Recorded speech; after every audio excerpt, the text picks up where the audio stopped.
You are often the hardest judge of yourself. And if you can get to the comfort stage of feeling happy with living in your own skin, I think that's quite an achievement. Well, my name's Charles Goode, or Charles Barrington Goode. My mother was a nurse, and my father was called Charles. So my mother always hoped I'd be a doctor, and I'd be Dr. C. Barrington Goode. She liked the word Barrington, but it got dropped at school.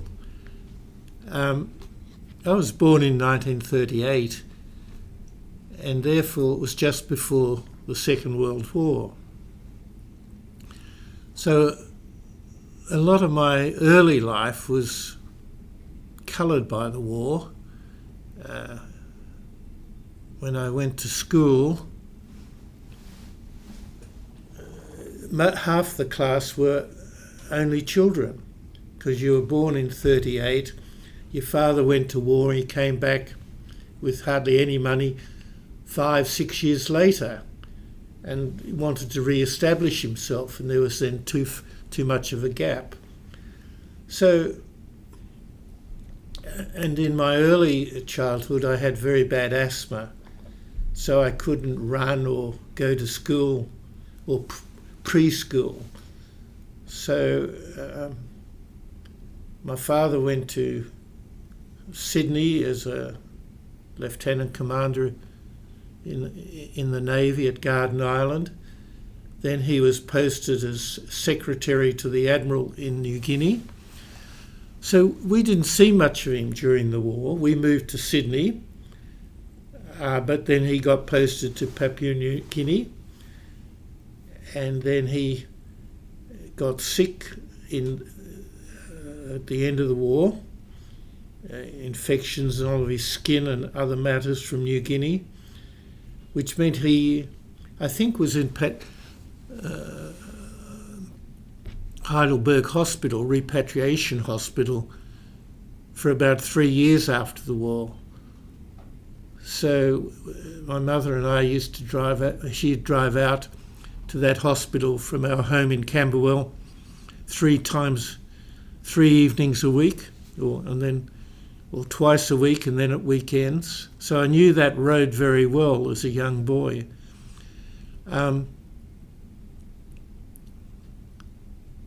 War was, people don't realise it.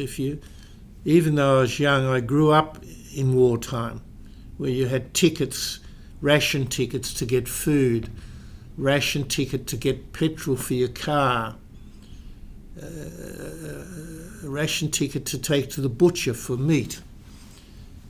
And it became normal, really. You got used to that. And then after the war, people in the street didn't come, the husbands, some of them didn't come home. There was a gentleman 4 doors up from us in Camberwell who was a young man I always found a bit strange. He did the garden. He was very quiet, hesitant, old. My father said I always had to be very respectful to him because he'd been in Changi prison. And so you had those situations. My father was a member of the lodge. People don't join the lodge now to any extent. What is the lodge? But that was a fellowship of men. It was a non-Catholic fellowship, I guess. But people joined it because some of the husbands didn't come back from war, and they all agreed to look after each other if they didn't return. So it was really a private enterprise safety net in those days. Did your dad talk to you about the war? No, he didn't seem to want to talk to about the war. But there was a truck driver that used to come down from Sydney for the Melbourne Cup, and we'd always give him a bed because father had known him during the war. So there was a special bond that was just obligation and friendship, even though they were very different people. So the war had a big impact on my life, as did having asthma. So I couldn't go to preschool. I was registered in Sydney. I went along once during about halfway through the year, and they couldn't find a desk for me. The teacher didn't know I was in the class. I'd missed so many months. I think I only went about 5 days that year. So when I came back to Melbourne after the war, I went to grade 1 and I was about 7. So I was a little older than the other boys in the class. But I didn't do that well. I'd missed the year where you learnt the alphabet. So I never knew the alphabet. And I still don't know it as well as other people do. So during my primary school from 7 to 11, I would be about halfway in the class. And my parents were happy with that. And when I finished primary school at 11, I thought I'd go to Swinburne Tech, or a technical, because the others in the class were doing that. It was a middle income suburb, Camberwell.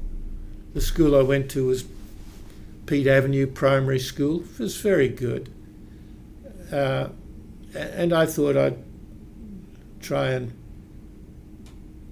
learn some skill. My parents, there was a gentleman that came to the class, and if you paid, he gave each of us a test as to your ability and what you were likely to do. And my test came back pretty poorly. I was bad at geography, bad at geometry, or graphs. And he thought, he gave a written report to my parents that maybe I could be a storeman in some warehouse. And father had other ideas. He was hoping I'd become an accountant, as he was. Anyway, I guess the major change in my life was that my father sent me to Scotch College for my secondary schooling. And I wasn't very good at sport because of the asthma I'd had in earlier years. So I had no strength in my legs, and my chest hadn't really expanded very much. I played a little football. I played a bit of tennis. I enjoyed tennis. And I was sort of towards just under halfway in the class in results. And I had no ear for languages. So as soon as I got 0 in French dictation. I failed really French. And therefore I wasn't in the top class as you progress through the school, which were people that did science and maths and languages. And I dropped to the B or C class and took up economics and accounting in the latter years. And I enjoyed that, mainly because I had a very good teacher. And in my last 2 years, I worked very hard. My father wanted me to leave school when I finished Scotch, become a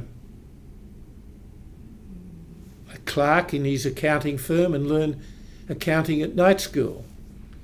And I didn't really want to do that. So he said to me, well, you're not going to university unless you get a scholarship, and that pays.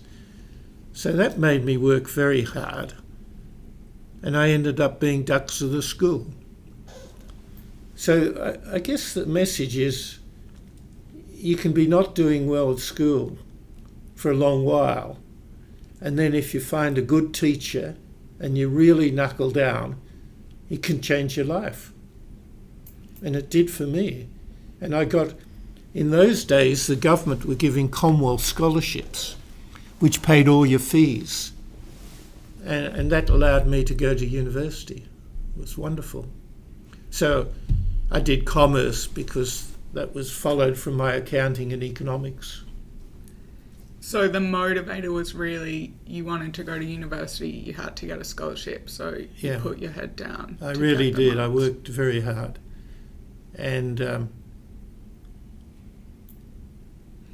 did you... So necessity can be a benefit in some cases. Mm-hmm. When you were going up through school and kind of doing okay but not great, and not doing great with sport, which is, you know, a big part of things here in Australia. Yeah. Did that affect your self-esteem, or you were kind of just happy and had your friends? And No, I was happy and had my friends because I'd never known any better. In fact, you know, that was better than in my early school days, where I may have been a bit under the halfway part of the class.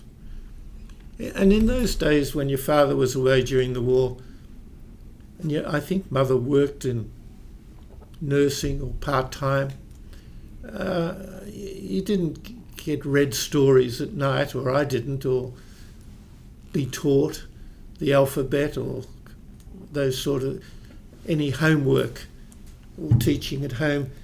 The war preoccupied the whole scene, and mother was knitting or making parcels to send to England. It was a different life. It's made me feel that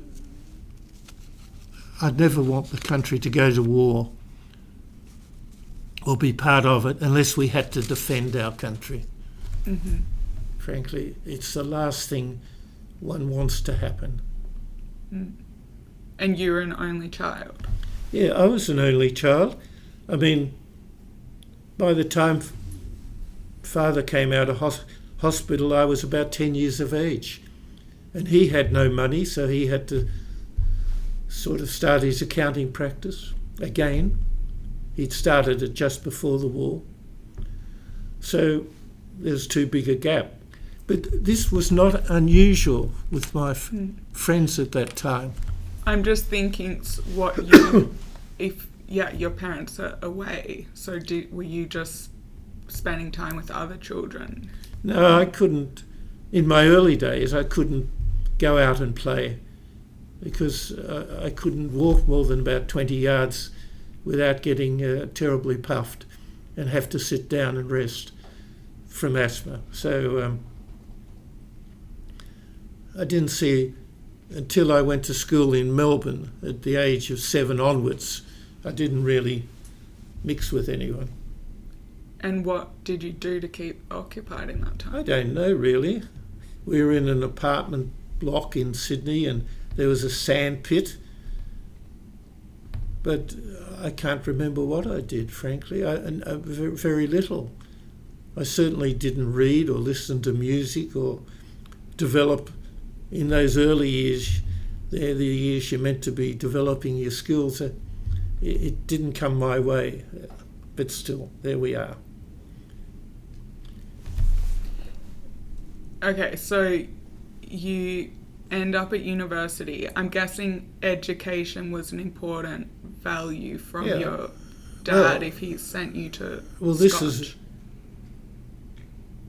Education was a way of, in my day, of getting to a decent job and getting a good income. So you went to university if you could. I did an honours commerce course, which is 4 years, And I studied very hard at that. The latter 2 years, I went to Ormond College, and that was wonderful. A lot of my close friends date back to the years at college. So if anyone had the opportunity to go to college, I'd recommend it. You really make good friendships and a great atmosphere. And you can study more, you don't have all the travel time. So the motivator at university was getting a good job afterwards? Yes, and in my day, it was very focused on getting good results in exams. And so you learnt what the lecturer taught you and what they expected you to say in exams, and you parroted back. A lot of it was rote learning. Not advisable today, I don't think. I think I would have been a lot better if I hadn't focused on exam results and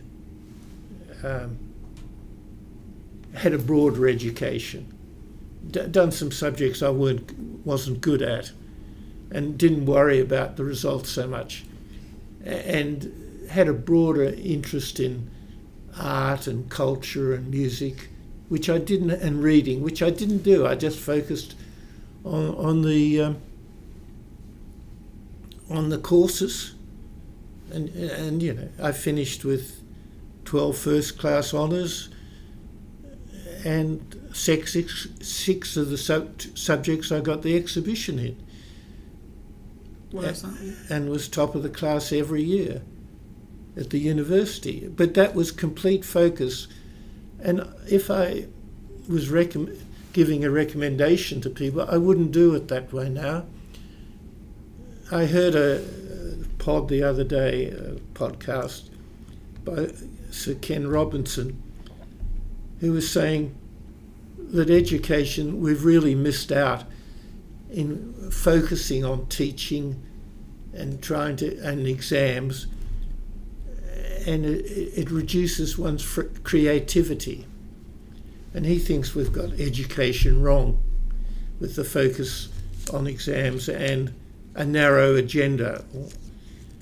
And he went on to say that lecturers train people really to have a career as being another lecturer, and it's all focused on the brain, not the development of the whole body and your physical body as well, and your general health. It's all focused on the head, and the legs are just a way of taking the head to lectures. And there's a lot in that, I think. So that was university. Then I came out of university around 1960, and jobs were available then. They haven't always been. They are available today. So everyone that left uni then got a job. And I thought I'd go into finance. That's what I'd been trained on at the university. And Ian Potter seemed to be the most dynamic firm at the time in Melbourne. So I went and applied for a job there. And I took the view I wanted to join a big firm where I could learn. So the salary I started on was less than I could have got elsewhere. I think it was £1,200 a year. But I could have got 25% more at smaller firms. So where did you get this idea from, that you should be in a big It just firm? came to me that I thought I needed to continue to learn, so I should go to what was the leading firm. J.B. Weir was probably the leading firm, but Ian Potter and Co. was second and a bit more dynamic and up and coming. And that was a good move. But after a few years, I realised I really didn't have the breadth of training and knowledge that I needed to go further.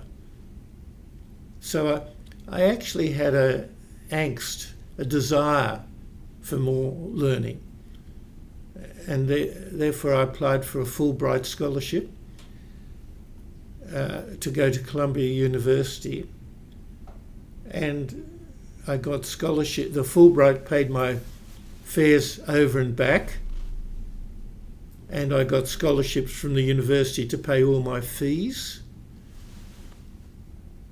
And it was a 2-year course, but I could get a few credits from my course in Melbourne. And if I worked for the whole 12 months with no semester break and did an extra subject every semester, I found I could finish it in 12 months. And why did you want to do that? And I had enough money to pay my accommodation for 12 months. So I went. That's why I chose Columbia as against other universities where I couldn't concertina the course into 12 months. And I was worried that I couldn't afford not working for 2 years. So it was a very concentrated course at Columbia for me.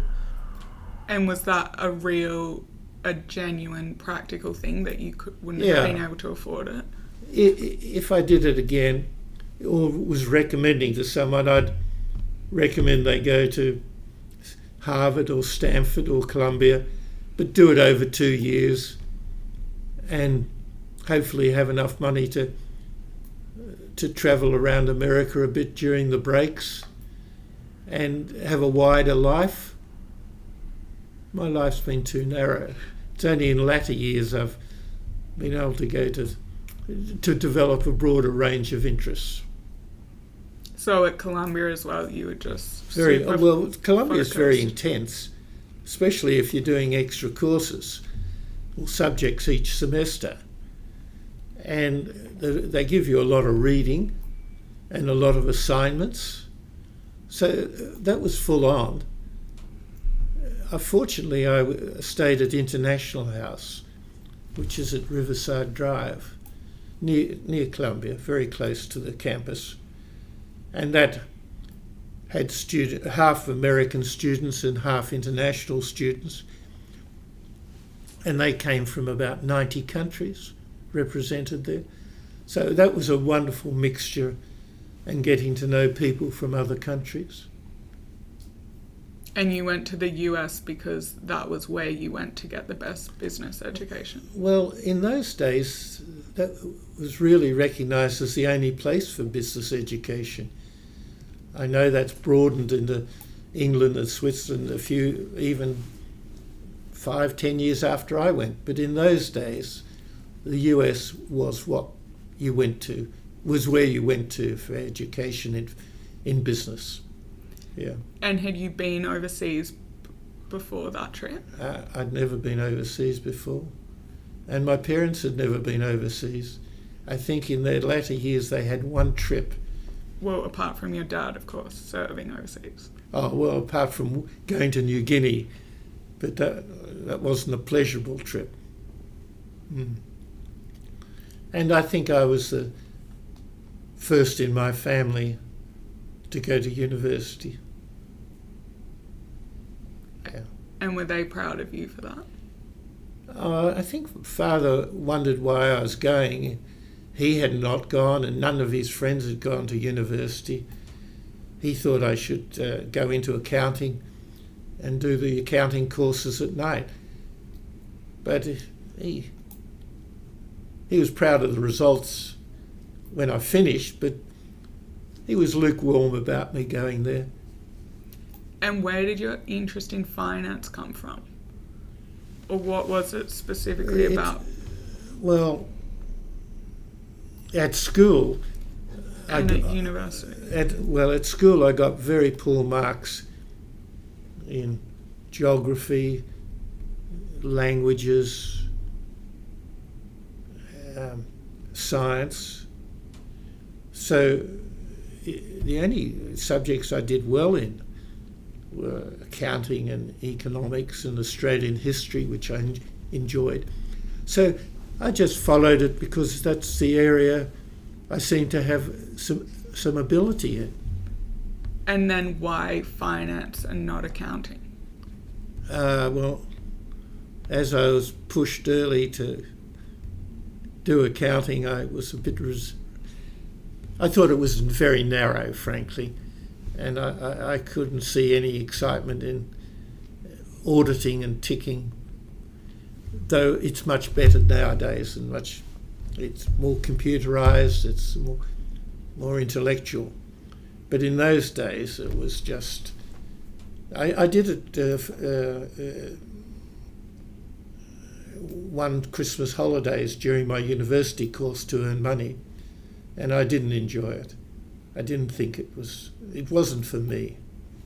So did you find more interest in markets, or at what age did you start investing and find? Only after I started work at Ian Potter. I didn't have any money to invest. Or even following stocks? Well, unless you had some money, That was my I point. didn't. And I didn't even have enough money to buy a car. But the Financial Review had a competition in about 1961 or something, where for 6 months you picked a portfolio and you could change it, and they gave a prize of, I think, £1,000 to whoever won it.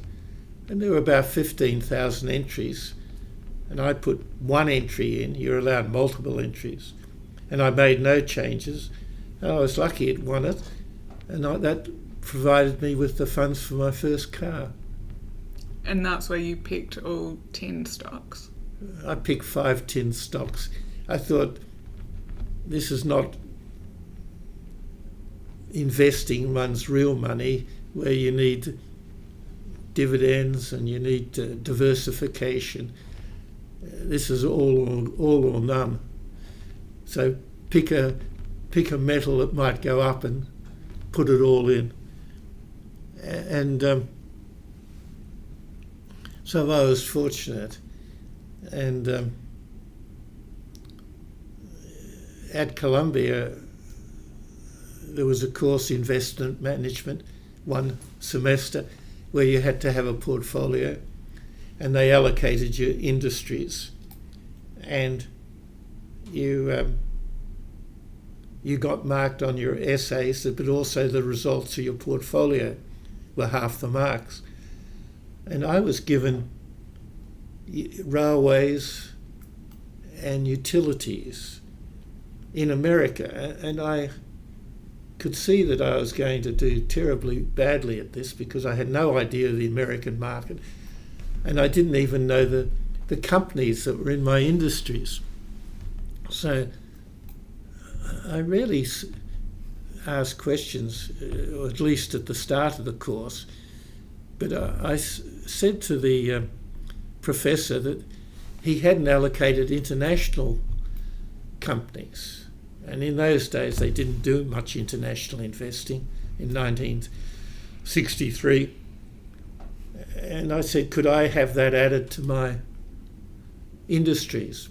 And he said, sure. No one else was interested in it.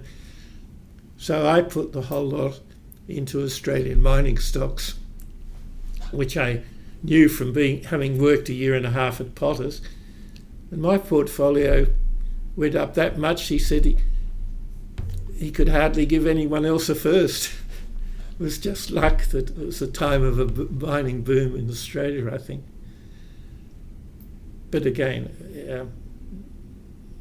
but you had a strong focused. sense that it wasn't pure luck, like you knew what was happening with these A little mining bit, companies. but it was mainly luck, especially the timing. So then I came back and worked my way up through Potters, frankly, and I never changed jobs. People move around nowadays and probably get more skills and get promotions. I just stayed. I thought it was a good firm, and you did very well at I Columbia just stayed as well, with right? them. Yeah. So, and then in latter life, I developed interest in, Liberal Party and culture through the Ian Potter Foundation, and that's broadened my life a lot. So where did that interest in, I guess both liberalism and philanthropy, because I'm guessing those values might be tied together.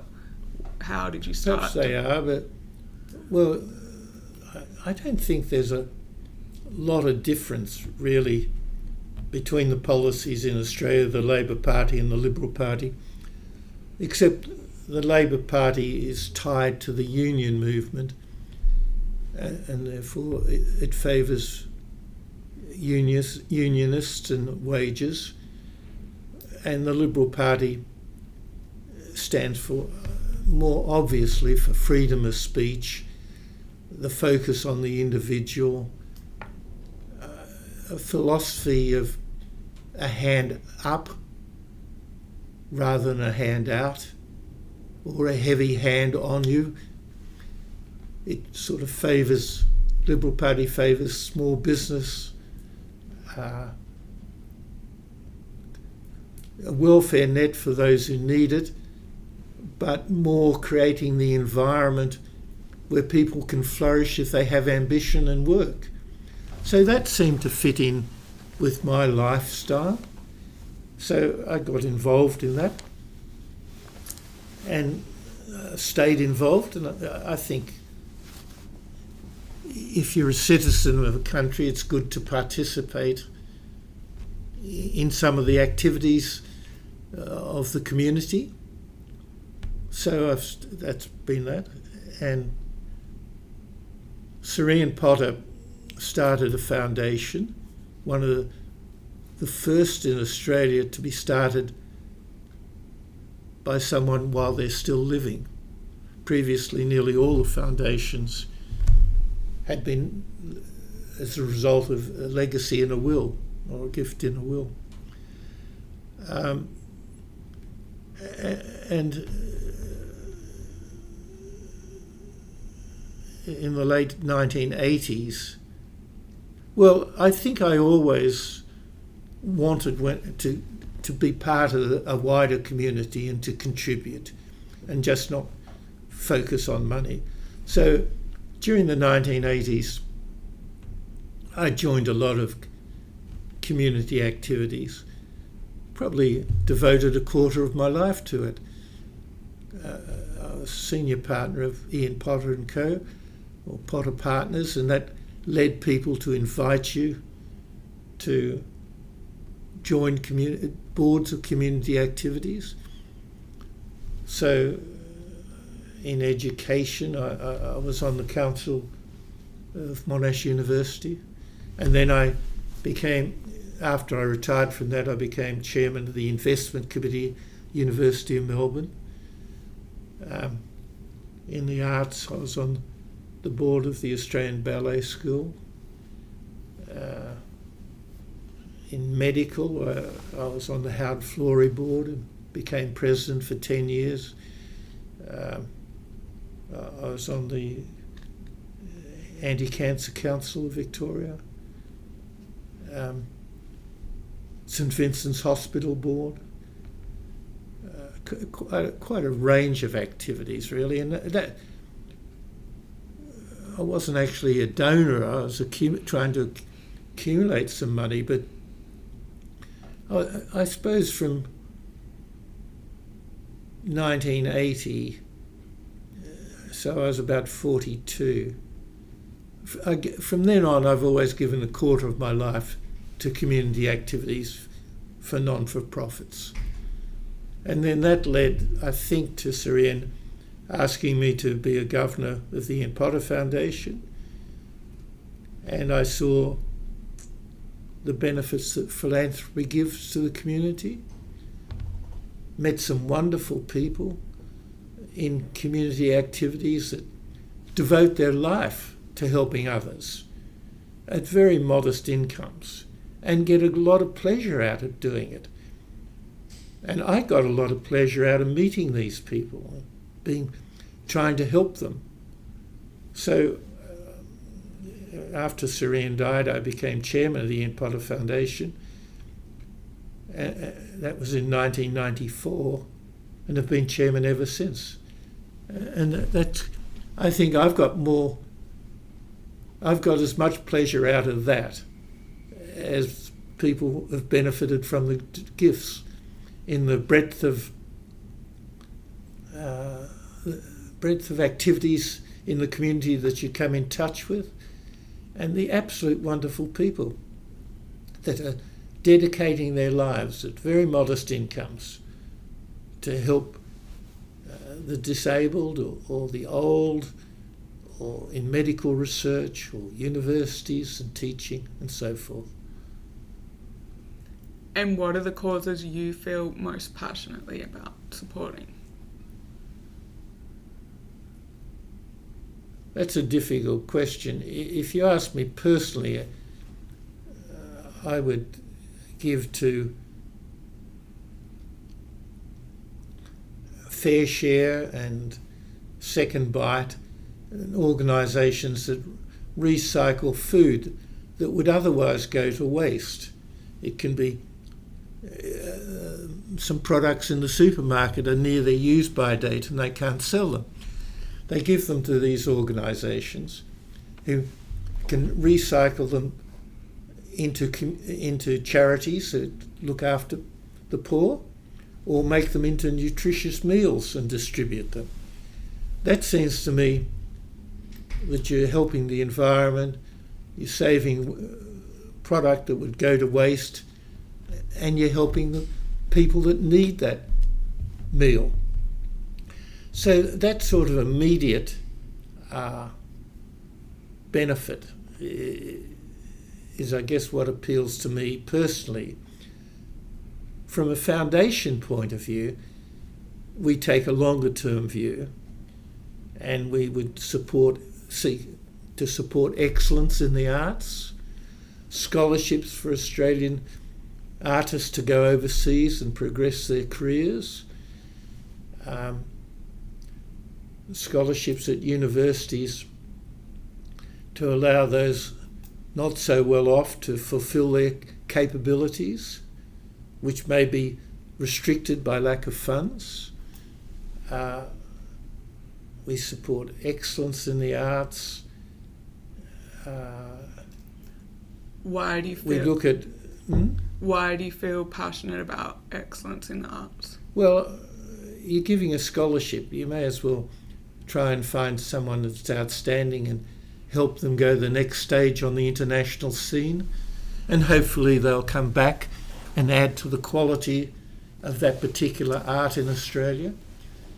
We also support the major organisations like the National Gallery of Victoria, the Arts Centre Melbourne, Australian Ballet Company and so forth, which are really pillars of developing different areas of our cultural life. So the phrase, a great nation deserves great art, I think is very relevant. Then we give, we have 4 pillars actually. One, the aim of that, our foundation, is to create a fair, healthy, vibrant, sustainable community. So in fair there's community welfare, vibrant is the arts, healthy is medical research, and sustainability is the environment. So we have grants in all those areas.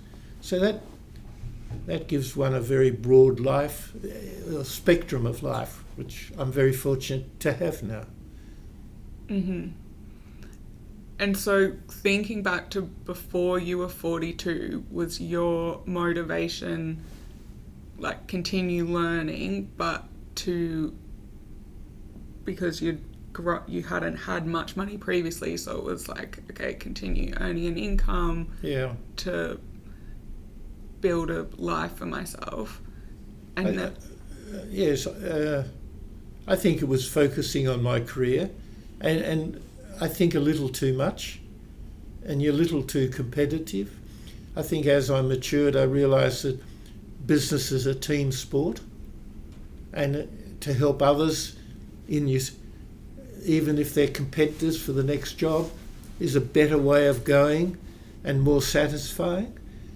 And I've certainly changed that way as I grew older, and I'd recommend that. It was only when I got to a certain level of comfort financially that I then, and enough seniority, that I got invited onto interesting non-for-profit the boards of not-for-profit organisations. Prior to that, I'd always given a little time. I'd gone door to door with a can for the Berry Street homes and things like that at various times. But it was when I got into my 40s that I had the opportunity to branch out in a meaningful way and intellectually challenging way too. So were you competitive in the sense of, I want to move up the ranks as quickly as possible? Yeah, I think so, and I wouldn't advise that attitude. I think you've got to be competitive, but also have a broader life earlier and have more a team basis. So, how would you give that advice to someone who's maybe feeling worried that they can't have the lifestyle house prices and all of this, and like, I should be further along in my career, and how am I going to afford to pay for everything, and when am I going to, tick all these boxes that young people feel pressured that they have to do in their 20s and 30s? Well, that's a very hard question. Hopefully their parents can help them. But if that's not so, the banks now give very large home loans for houses, and I think I'd take the risk and back myself and put a deposit on a house, whereas in my case I rented till my late 30s. And it was only then that I put a deposit on a house. I should have had a higher risk profile and done it much earlier, frankly. You were worried about taking out a loan. You were worried about having a mortgage. I came from a cautious background and the wartime experience. And before that, my parents had told me about the Depression. So it depends on the economic background that you're brought up in. Interesting. So did you imagine there could be a day where you wouldn't have a job?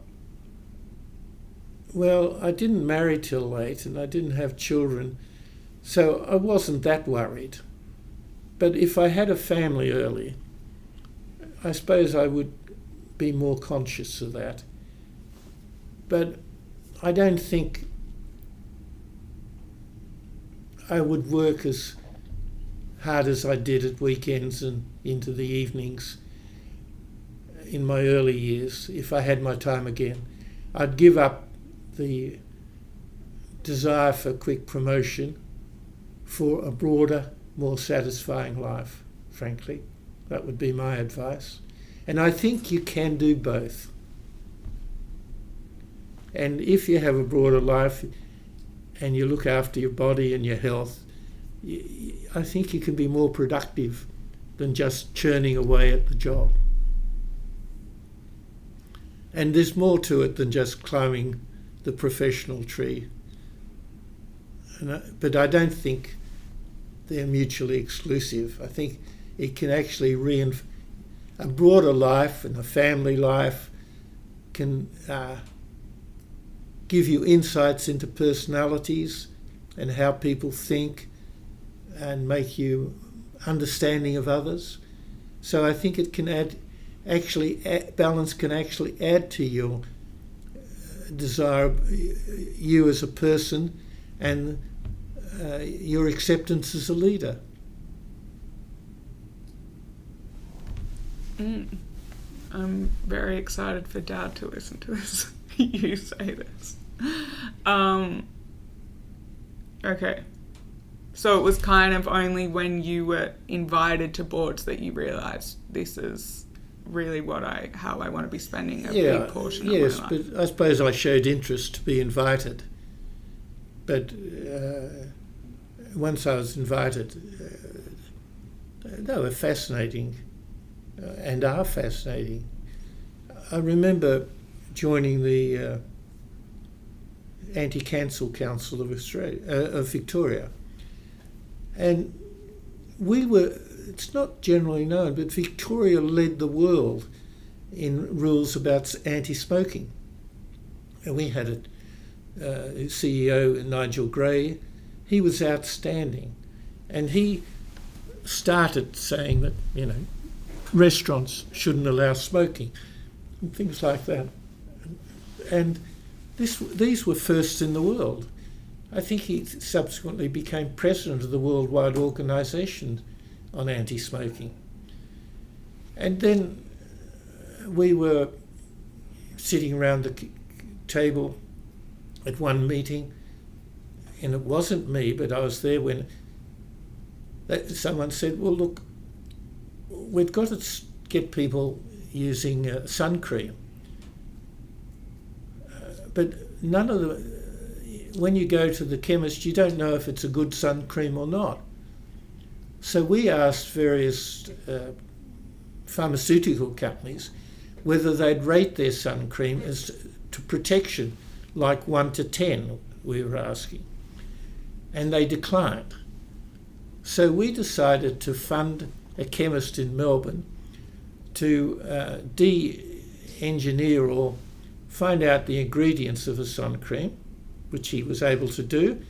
And we said, we're going to start our own sun cream called the Victorian Anti-Cancer Council Sun Cream, and give it a rating of out of 10 for protection. If you don't, and then one or two of the pharmaceutical companies said, oh, well, we'll start to rate.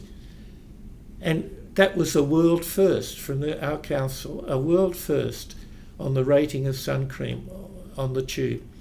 And we only asked them to go to 1 for 10. Now I go to the shops and you can see plus 30 or plus 50. And it's quite common. So some of these committees and organisations in Australia, and in my case Melbourne, actually made world breakthroughs. It wasn't me. I was just part of the council when someone promoted this. Wow. Yeah, because that's the global standard now, to have the SPF rating. Now, I think we've gone long enough for anyone to be listening to me. Well, I just wanted to ask, there's 3 questions I ask everyone at the end that are really quick. Yes. But can I just ask what your proudest achievement has been throughout your career?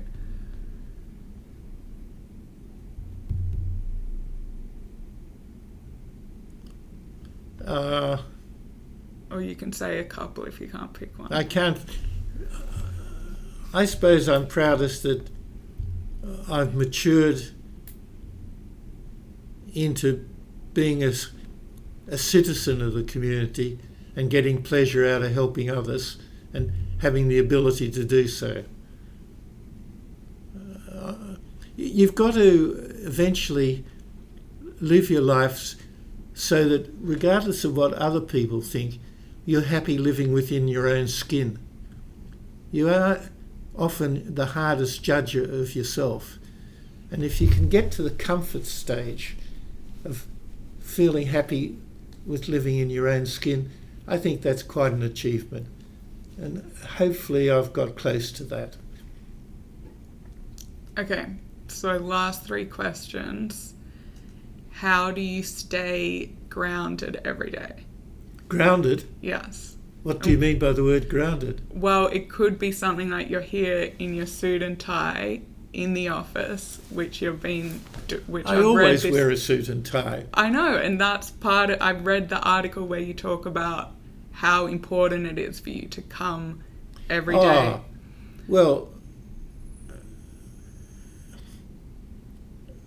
Because a lot of people at your age, they're not wearing a suit and tie and coming to the office every day. I don't want to just go and play golf. The benefits of coming into the office, I think, are that you feel your life's worthwhile in that you're contributing to others or you're doing things and you get a pleasure in achieving something rather than just being indulgent and enjoying. I also like meeting people, especially the young people, and that stimulates me and I see how they're going. Occasionally they ask my advice, which I think is rather nice. I also think that if you keep active, and in my case coming into the office, it helps your mental health and general physical health. So I think I benefit health-wise from it too. Mm-hmm. So that's the question. It's a mental health question. How do you stay grounded every day?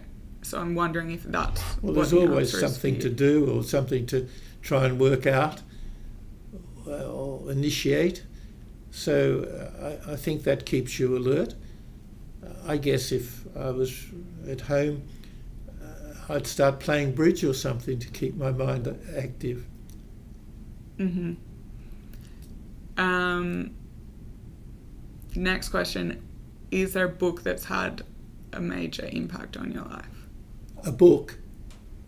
Yeah, but I read one recently, The New Map, which I thought was a good book on the environment.